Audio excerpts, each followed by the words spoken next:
Look at my shoulder pads. I can't. I'm over here surfing in the corner. I'm going down. Oh, I guess I'm not. Welcome back to the 5th annual Dynaman convention.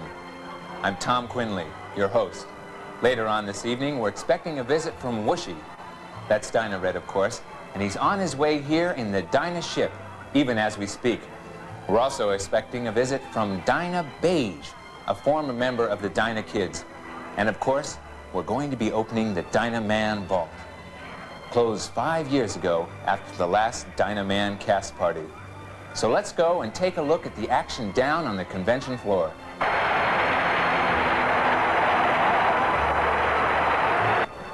Looks like quite a turnout. Well, right now we're going to take a look at a visit we paid last week to Miss Jane Doodleson, Chief Records Officer and Head Curator here at the Dynaman Foundation. Let's take a look at that tape. Hello? Hello, come in. I was just adjusting my slip. Jane, thank you for having us. Oh, well, it's nice being had, Tom. Jane, why don't you tell us a little bit about what you do here at the Dynaman Foundation? Well, we are responsible for the preservation of Dynaman so that future generations can enjoy the show. Of course, we also supervise the licensing and distribution of all Dynaman products. Those are Dynaman hats, Dynaman bras, and of course the full line of Dynaman contraceptives. Oh, that's great. Jane, why don't you tell us about the room we're in right now? Oh, well, Tom, this is my office, and it's also the videotape archives for the museum. And over here we have all the tapes relating to the... Whoopsie! All the tapes relating to the Spunky episode. And here we have the drafts and rewrites by writers such as David Mamet and Sam Shepard. But these men didn't write for the show. Well, Tom, yes, they did. Of course, they didn't use their real names, but that's common knowledge. Wow. Here we have auditions of actors who tried out for the show. There's Eddie Murphy, but he wasn't urban enough, and Clint Eastwood and Bob Oh, Newhart. well, thank you, Jane. Ernest Now, Jane, what is this shelf behind us here? Oh! Well, that, Tom, is the information on the lawsuits against the company. We have here personal injury and copyright infringement, you know, toys, that kind of thing. Well, Jane, now, were there a lot of injuries associated with the show? Oh, not much, Tom, and not very serious. Just a broken wrist and a severed spinal column and burns, lots of burns. But, you know, when you get successful, everyone wants to capitalize. That's a shame. Yeah. Now, what about these items behind me on the wall? Oh, well, Tom, I like to keep a couple items from the museum here to kind of cheer things up. Those are Dyna Pink's shorts, for example, and Dyna Blue's briefs. Don't touch, they're alarmed. And over here, Tom, we have the Flipper episodes. What are you doing here? I'm doing my doctoral thesis on Dynaman. Do you have a pass? Well, I did. Let me find it. I'm going to have... You're a spy from one of those Hong Kong rip-off outfits, aren't you? No, I'm not. I'm really doing it. Don't lie to me, fella. No! You know, you can't be too careful. I found 3 of these guys here last week alone. My God, you just shot that man. Yes, I did, with one of Dyna Yellow's personal firearms. A personal firearm? Wow, that's terrific. Can we go in close on that? And over here, Tom, we have these... Oopsie! That's all right. Jane, tell me, what are these empty shelves on my right here? Oh, well, those are for the lost episodes, Tom. The lost episodes? Yes, well, actually, the most famous episodes of Dynaman have never been seen by the public. There was a Scorsese episode, for example. Martin Scorsese? Yes, that's right. And the Spielberg episode, which cost $40 million.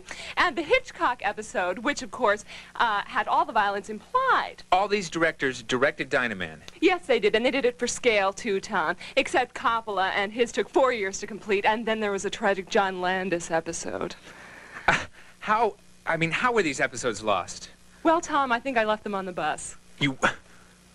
Jane, didn't you get in trouble for that? No, I blamed it on someone else. Over here, we have the foreign language translations. We have English, of course, and then all the major dialects. We have Cockney, High British, Welsh, Australian, South African, Scottish. That one was very funny, and so on. Well, that must have been a lot of work. Well, it was a very international show, Tom, and I think it touched everyone. Well, I feel very touched just being here. I know what you mean. Well, thank you, Jane. It's been most informative. It's my pleasure, Tom.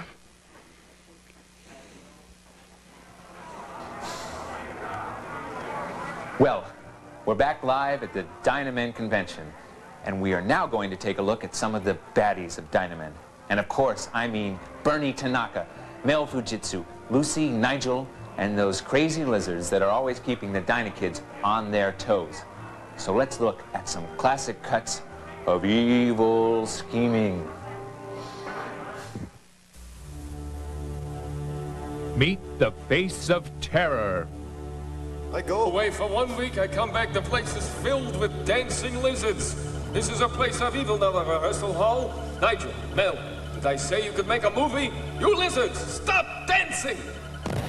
But Bernie, we wanted to surprise you. Some surprise, signing a film contract without consulting me. Mel told me to. What? But remaking a film classic with 5,000 reptiles, The Lizard of Oz? It's Nigel's fault. I swear. He told me he could get Robin Williams to play all the lizards. Oh, what a talent. Yeah, but he backed out after we gave him cash up front. Now we have no money and only a couple of dozen of lizards in rehearsal. For a while I thought we were wiped out. But yes, you have a plan. Nigel has volunteered to play Dorothy. I will assume the role of Auntie Anne. That leaves 5,000 lizards. They will be played by the citizens of Dynatown. Scared yet? Meet Lucy. You stupid frog, how could you miss Marcy? I'm sorry, Lucy. It was that pink girl in shorts. She came out of nowhere. I hated Marcy's guts. She was the meanest of them all 7 of them. They ganged up on me back at St. Joe's, called me names, said my tail looked like a muffin. Ooh la la. Now, on what should be the happiest day of their lives, Lucy will finally get her revenge on those stuck-up snobs. They're getting married, all right, to a big, stinky, sex-crazed frog. Ha! I know why she's upset. All her schoolmates are getting married, and she doesn't even have a boyfriend. That has nothing to do with it. If I wanted a boyfriend, I could have one. If I wanted one, I could have one. I don't care about that. What I want most is revenge. They called me Little Lucy Muffintail. I'll show them who's head of the class. All right. We're all among friends here, and we all have tails. And what's more, everyone with a tail gets candy. How about that? Shut out again. How about me, Uncle? How much candy do I get? My gosh, they are evil, aren't they? Well, our next guest is Mr. Bernie Desire, president of the Mountain Bridge, Pennsylvania Dynaman fan club. Mr. Desire is also an expert on the Ho is Dead controversy. Bernie, what is this Ho is Dead thing all about? Well, in the middle of the 2nd season, this rumor came out that Dr. Ho was dead and had been replaced by an imposter, and everybody started collecting this evidence. What sort of evidence? Well, there was the death certificate, of course, and the autopsy results, I guess. Sounds pretty convincing. Yeah, but it came out that he was just really, really tired. But that was just the first time. Right, because later all this other evidence began to come out. Such as? Well, can we look at that clip? Sure. But, you see, if you play it backwards... I buried Ho. You see? It says, I buried Ho.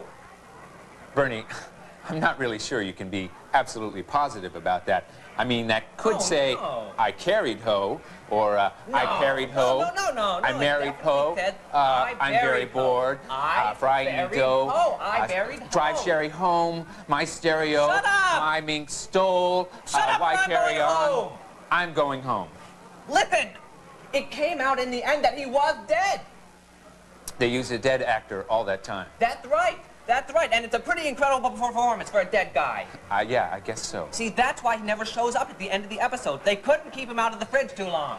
Well, thank you so much for Listen, taking your before valuable I go, time. I'd like to plug the Dynaman fan club. We put out this newsletter, and this month we have an interview with Dr. Ho's son, Yo. We have Mutant Update, of course, and we have tips on how to make your own papier-mâché Dyna helmet. Plus, of course, we have coupons, discounts on Dynaman condoms, which are guaranteed, of course, and discounts on conventions like this one and all kinds of things. So, join your local fan club. Well, thank you once again, and we will be coming back live with more action from the 5th annual Dynaman convention.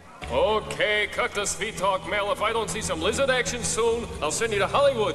If you think I'm ruthless, wait till you see those guys. Who do you think stuck this chair leg through my head? Ouch!